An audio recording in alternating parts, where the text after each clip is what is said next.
তুমি হারিয়ে গেলে ঠিকই তোমায় খুঁজে নিতাম, কিন্তু তুমি তো বদলে গেছো। না পাওয়ার চেয়ে পেয়ে হারানোর যন্ত্রণাটা একটু বেশি হয়ে থাকে। যারা দিনের আলোতে বেশি হাসে, রাতের আধারে তারাই সবচেয়ে বেশি কাঁদে।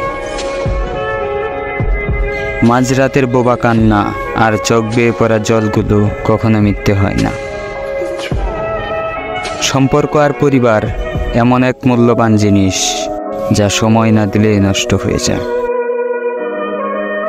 কেউ ভুলে যায় না, প্রয়োজন শেষ, তাই আর যোগাযোগ রাখে না। মানুষের প্রিয় হতেও আর্থিক যোগ্যতা লাগে। অর্থশূন্য মানুষ কখনো কারো প্রিয় হয় না। যদি লাইফে কিছু শিখতে হয় তাহলে হাসতে শেখো, কাঁদতে তোমাকে মানুষই শেখাবে। তুমি বদলে গেলে পরিস্থিতি দায়ী, আর আমি বদলালে অবিশ্বাসী।